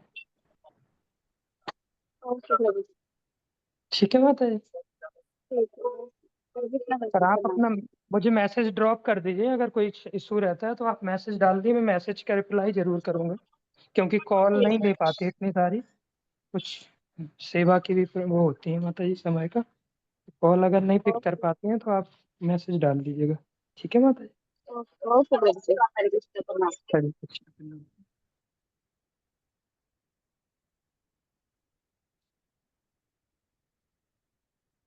अदिति माता जी आपको अनम्यूट करा है। हरे कृष्णा प्रभु जी, दंडवत प्रणाम। सभी भक्तों को हरे कृष्णा, दंडवत प्रणाम। प्रभु जी, सबसे पहले तो बहुत बहुत धन्यवाद, आपने हमें फिर से एनलाइटमेंट करा प्रभुपाद जी की लीला अमृत से। प्रभु जी, मेरा कभी कभी मन ना आर्ग्यूमेंट करने का करता है और अजीब अजीब चीजें करने का करता है जो मैंने कभी सोची भी नहीं है। तो मुझे लगता है जैसे दवाई कभी कभी दिमाग में ज्यादा चढ़ जाती है तो आदमी पागल हो जाता है, तो मुझे लगता है कि मेरे पे भी कलयुग चढ़ गया और मेरा भी दिमाग खराब हो गया बहुत ज्यादा। तो प्रभु जी, मैं ऐसा भी होता है कि कभी कभी मैं बड़ी शांत सा फील करती हूँ और ना फिर आर्ग्यूमेंट करने का अपने आप मन करता है, क्रांति करने का मन करता है मेरा। तो how can I cope up with the situation? मेरी आत्मा दुखी होती है प्रभु जी, मैं रो नहीं रही हूँ, मेरी आत्मा दुखी होती है। तो अगर क्रांति करना है तो आंदोलन के लिए करिए क्रांति, दूसरों से लड़ने के लिए नहीं। कृष्ण के आंदोलन बढ़ाने के लिए क्रांति करे, दिस इज गुड लाइक। लेकिन दूसरों को कष्ट देने के, वैष्णव पर दुखे दुखी। हम्म तो जब प्रोवोकेटिंग सिचुएशन आता है उसको सहन करना है। और धर्म की विधान के अनुसार चलने का प्रयास करना है। कभी अपने मन के अनुसार नहीं चलना है हमें। तो फिर हमें कष्ट देगा, मन बहुत कष्ट देगा हमें। तो जब कठिनाई में होते हैं तो भगवान और साधु जनों का आश्रय लेना चाहिए, प्रार्थना करना चाहिए। वैष्णवगण कैसे शिक्षा दिए हैं, कैसे कैसे परिस्थितियों में कैसे हमें सहनशील बनना चाहिए। और सहनशील बनकर दूसरों को कष्ट नहीं देना है, दूसरे के उपकार के बारे में सोचना है। तो हम कभी कभी भीड़ लेते हैं, तर्क करने लगते हैं, ऐसे होता है वैसे होता है। तो सावधानी पूर्वक अपनी एनर्जी को, ऊर्जा को बचाना है भगवान की सेवा के लिए, नहीं कि पूरा तो हम भक्त बन चुके हैं या भक्त बनने के क्रम में हैं। दोनों परिभाषा है। तो अभी भक्त के हिसाब से मुझे कैसे डील करना है, क्या मैं पुरानी आदतों के अनुसार डील कर रहा हूँ, ना भक्ति सिद्धांत या भक्ति शास्त्र में जो लिखा है उसके अनुसार करता हूँ। तो नॉर्मली बद्धावस्था में हमारी प्रवृत्ति है कि हमारी जो इम्प्रेशन है, पास्ट इम्प्रेशन, हमारी पुरानी आदतें हावी हो जाता है। लेकिन हमें उसको धीरे धीरे अभ्यास बदलना चाहिए। कि टेम्पटेशन नहीं होना है, कुल रहना है, प्रार्थना करना चाहिए। भगवान इसलिए कहते हैं शरणागत होना है। कोई भी एक्शन लेने से पहले हमें थॉटफुल होना है, तुरंत जंप नहीं करना है कोई कार्य करने के लिए। किसने किसने मुझे मारा, कुछ हो गया, मुझे थोड़ा सोचने दीजिए क्या करना चाहिए, क्या करना चाहिए। अंदर प्रार्थना करिए, प्रभु मुझे क्या करना चाहिए, ऐसे परिस्थिति कैसे सामना करना चाहिए। तुरंत भगवान आपको बुद्धि देंगे। कुछ ना कुछ आप गीता पढ़ रहे हैं, वैष्णव जनों से सुन रहे हैं, उसी के अनुसार आप परिस्थिति को डील करेंगे तो परिस्थिति कहाँ चला जाएगा वो पता ही नहीं चलेगा, आप डिस्टर्ब ही नहीं हुए और परिस्थिति चला गया कहीं। जैसे जैसे कभी कभी टर्बुलेंस आता है ना, आंधी आ जाता है, तूफान आता है, जीवन को तबाह करना चाहता है, और आप झुक गए, भगवान से प्रार्थना किए, और कुछ ही समय के बाद आपको देखे वो दिखा नहीं। तो there is two things you can note loud, like one is called response and respond, reaction and respond. So don't be reactive, give respond. So a Krishna conscious person give thoughtful response, not reactions. So reactions means you will have equal and opposite reactions coming from that. तो कभी भी प्रतिक्रिया ऐसे तुरंत वाला नहीं दीजिएगा। Respond करना है कि क्या करना चाहिए, प्रभु आप ही बताइए, मेरे को प्रार्थना करना है। तो फिर आप वेरी कूलली परिस्थिति को डील करेंगे, डिस्टर्ब नहीं होंगे या ना दूसरों को डिस्टर्ब करेंगे। कलयुग में सब डिस्टर्ब है, कलयुग के लक्षण ही है। और हमारी कार्य है दूसरे के डिस्टर्बेंस बढ़ाना नहीं, किसी प्रकार मधुर बातें करके डिस्टर्बेंस घटाना है। तो तर्क हम करके नतीजे पर नहीं पहुंच पाएंगे। वो तू क्यों ऐसे बोला, मैं भी ऐसे बोलूंगा, तर्क नहीं करना है। सामने वाले के हृदय जीतना। कभी कभी प्रभुपाद के शिष्य लोग जब विदेश में थे तो प्रचार करने जाते थे, तो वो लोग प्रभुपाद को आकर रिपोर्ट करेंगे, प्रभुपाद आज हमें तर्क में ना उसको हरा दिया। तो प्रभुपाद बोलेंगे आपने एक व्यक्ति को कृष्ण से जुड़ने से दूर भेज दिया, क्या आप उसके हृदय जीत पाए तर्क नहीं। तो we should win the heart of the person, giving the knowledge not the argumentative way but very pleasing way. कि वो जो बोल रहा है मैं उसको ध्यानपूर्वक सहन सुनूं, फिर उसी के अनुसार बातें बोलूं, that's acceptable, both party accepting like. लेकिन कभी कभी देखेंगे ना, बस ट्रेन में लोग भिड़ते हैं, तू क्या जानता है, तू क्या जानता है, मैं देख लूंगा, ये करूंगा। इसका नो निष्कर्ष कुछ नहीं, आउटकम कुछ नहीं। हाँ, इसलिए आचार्यगण को भी कभी दिग्विजय पंडित आकर चैलेंज करते थे कि तर्क करो मेरे से, वो नहीं तर्क करते थे कि जानते हैं समय के व्यर्थ हो रहा है। लेकिन rather they will be discussing on Krishna कथा बोधयंत परस्परम, they give bliss to them like. So as a devotee, we should carry right concept, how to do, what to do, what not to do, which situation to do. Everything should be gradual, gradual, and the maturity will be receiving it. And जब accordingly हम करेंगे तो वास्तविक पता नहीं चलेगा कितना बदलाव आया हमारे अंदर। Okay, thank you.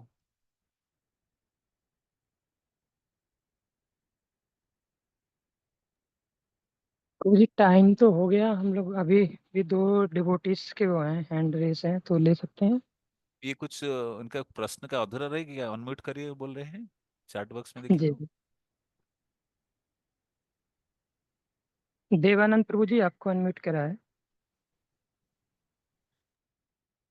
हरे कृष्ण हरे प्रणाम। प्रणाम प्रभु जी। हरे कृष्ण। यस यस, आवाज प्रभु आ जी, रही है। मैं ये पूछ रहा हूँ आ रही है भाई, वो जो 7 मंदिर जो रिकमेंड किए हैं वृंदावन में जाने के लिए, उसके अलावे और मंदिर जाने की क्यों परमिशन दिया गया है? हम नहीं, इस्कॉन के भक्त जब भी जाते हैं, चाहे आचार्यों में जाते हैं, तो और मंदिर मतलब जाने के लिए मना करते हैं, कहते हैं और नहीं जाना चाहते। किस वजह से मना करते हैं ये नहीं समझ। बाकी तो आचार्यों ने 7 मंदिर को किया जो आपने बताया, वहीं जाते हैं बार बार, हम लोग वहीं दर्शन करते हैं। और बाकी अलावे कहते हैं जी नहीं जाना चाहिए, किस लिए नहीं जाना चाहिए ये नहीं समझ आया। एक्चुअली हमें इसलिए आचार्यगण रोकते हैं, जैसे हम्म, मायापुर में एक बाबा जी थे, बंसीदास बाबा जी महाराज, उनके कार्यकलाप समझना बड़ा कठिन है। तो कभी कभी हम और मंदिर में जाएंगे, वहाँ कुछ कार्यकलाप देख के हम भक्ति से हमारे अधोपतन हो सकता है। कि वहाँ गए, पंडित जी हमें परेशान किए। मैं भी जैसे वृंदावन शुरू में गया था, इस्कॉन जुड़ने से पहले, हम्म, कई साल पहले, मुझे कोई वहाँ ब्रजवासी खींच खाच के ले गए, टेढ़ा मंदिर, अमुक मंदिर, पैसा लूट लाट के हम्म, छोड़ दिए। हम्म, तो बाद में मैं अपने अथॉरिटी से पूछा हमें क्या करना चाहिए इस स्थिति में, हमारी भावना तो डामाडोल हो जा रहा है, मेरा पैसा हम्म, लूट गया, भगवान में क्या मन लगा, मैं पैसा मेरा चला गया, ये चिंता कर रहा हूँ। तो अथॉरिटी बोले कि नहीं नहीं, आपको हमारे आचार्यगण की राह पर हमें चल, महाजनो जन गतस्य पंथा, तर्को प्रतिष्ठ सुतयो विभिन्न, नास मुनि जस्य मतो न भिन्न, धर्मस्य तत्व निहित गुहाय, महाजन जन गतस्य पंथा। तो अभी हम जो भक्ति के अभ्यास कर रहे हैं, हम स्वतंत्र नहीं है। हमारे गुरु आचार्य जैसे बोले हैं वही अनुसार हम चलते हैं। हम ऐसे नहीं कि दूसरा मंदिर में जाकर भगवान को माथा नहीं टेकेंगे, लेकिन वहां उस भाव में हम्म, नहीं रह पाएंगे, उनके कार्यकलाप की सहजता को देखेंगे, फिर भक्ति से पतन हो जाएगी। पता है वो अमुक मंदिर वृंदावन है, वहां पैसा लूटते हैं, पंडा पूरा लूट लेते हैं। तो वहां भगवान के गुणगान किए ना, दूसरे की निंदा करके आए।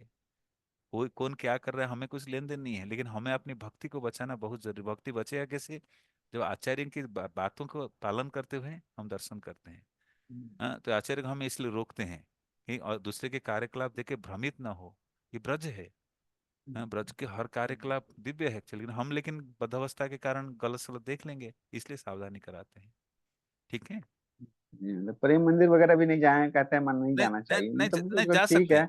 अभी धीरे धीरे जैसे अच्छा, तो इसलिए धीरे धीरे अच्छा। धीरे धीरे जैसे हम उन्नत हो रहे हैं, भक्त लोग जान रहे हैं सही चीज क्या है। हम्म, तो वहां गए, हम्म, किसी से ज्यादा मिले जुले, प्रणाम करके, दर्शन हम्म, करके, क्या क्या हम्म, भगवान के, अगर वहां जाके आपकी कृष्ण चेतना बढ़ रही है तो कोई दिक्कत नहीं। लेकिन वहां घट रही है, कुछ गलत चीज में लग रहे हैं, तो फिर सावधानी रखना है अपने आप को।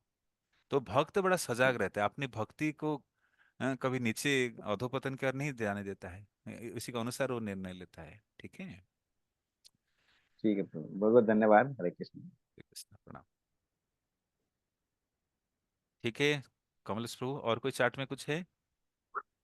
यस प्रभु जी, चैट में नहीं है प्रभु जी, हो गए। हम्म। ठीक है, अब नहीं है प्रभु जी। ठीक है, तो सभी भक्त हम प्रभु जी का और ग्रेटिट्यूड करें। और सॉरी कोई सॉरी। एक हाथ खड़ा किए, कोई देखिए, और कोई एक हाथ एक खड़ा मिनट। नहीं है ना? नहीं, नहीं। अब नहीं है प्रभु जी। अच्छा अच्छा, ओके। एक माता जी ने करा था लेकिन रेस हाँ कर, अभी हाँ ठीक है, माता जी आई, निशा माता जी। निशा माता जी आपको अनम्यूट करा ये है। हरे कृष्ण प्रभु जी, सॉरी कंफ्यूजन कि मैं बार बार हाथ लोअर कर रही थी, मुझे लगा देर हो रहा है इसलिए। नहीं नहीं, कोई बात प्रभु नहीं। जी, प्रभु जी, श्रील प्रभुपाद जी वृंदावन में वो जो एक राधा दामोदर टेम्पल के उधर रहते थे, तो वो सक्सेस मिलने के बाद भी उधर ही रहते थे? मतलब जब वो, और काफी टाइम तो वो ट्रैवल ही करते रहते थे, 11 बार उन्होंने शायद ट्रैवल किया था ना सारे पूरे विश्व में। तो कितना टाइम वो वृंदावन में सक्सेसफुल रहने के बाद, सबसे ज्यादा उनका जो अच्छा वाला समय किस कंट्री में बीता था, या फिर थोड़ा बहुत स्ट्रगल तो सारे कंट्री में रहा था? सबसे अच्छा उनका मतलब बहुत ज्यादा, क्योंकि वो बोले थे कि कृष्णा जब इतना उनको दिए तो वो ले नहीं पाए, जब कृष्णा उनसे लेना चाहे तो मतलब ऐसा भी वो बोलते थे। हाँ, कृष्ण अगर दो हाथ में देंगे, हम कितना खींच पाएंगे अपने हाथों से? तो प्रभुपाद प्रारंभिक जब वृंदावन में गए, तो शुरुआती समय अपने गुरु भाई भक्ति प्रज्ञा केशव महाराज के आश्रम मथुरा स्थित गौड़िया मठ में रहते, केशव जी गौड़िया मठ में। तो प्रभुपाद के वृंदावन सबसे पहले जो भ्रमण है 1925 में अकेले गए थे। उसके बाद 1932-33 के आसपास जब भक्ति सिद्धांत महाराज टोली लेकर आए थे ब्रजमंडल परिक्रमा, उस समय प्रभुपाद दूसरी बार गए थे। और तीसरी बार वो राधा कुंड में अपने गुरु महाराज से मिले थे। तो 1932 के लगभग वो शेष साई मंदिर जो क्या है,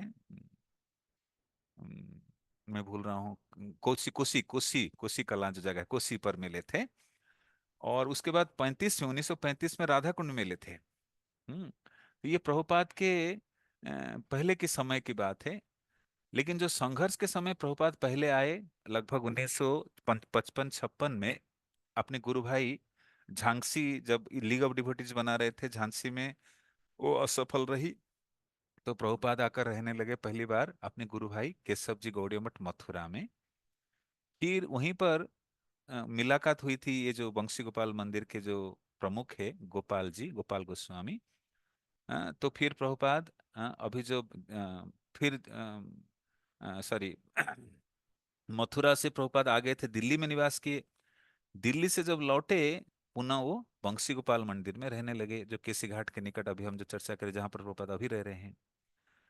तो बंसी गोपाल मंदिर से पुनः राधा दामोदर मंदिर आ जाते हैं, और राधा दामोदर मंदिर में ही से ही उनकी प्रस्तुतिकरण होता है विदेश जाने का। हाँ, मुंबई से यहाँ से मुंबई जाते हैं, मुंबई में जो सुमति मुराद जी से मिलते हैं, वो जलदूता में टिकट देते हैं, फिर जाते हैं।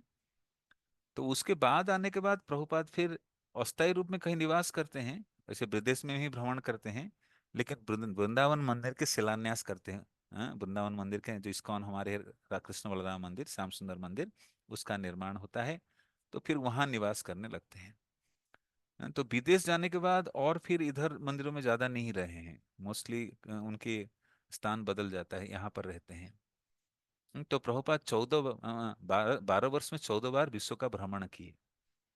और मुख्यतः प्रभुपाद की जो प्रचार की मुख्य स्थान रही अमेरिका, मोस्टली लंदन में खाली गए थे, रशिया में भी गए थे, अफ्रीका में भी गए हैं, ऑस्ट्रेलिया भी गए हैं, जर्मनी भी गए हैं, फ्रांस भी गए हैं।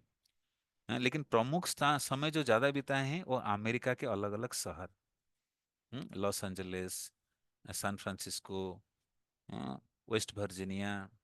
तो प्रमुख स्थान प्रभुपाद के अमेरिका ही रही है। ठीक है, आपके प्रश्न और उत्तर मिला? यही पूछ रहे थे ना, और कुछ पूछ रहे थे?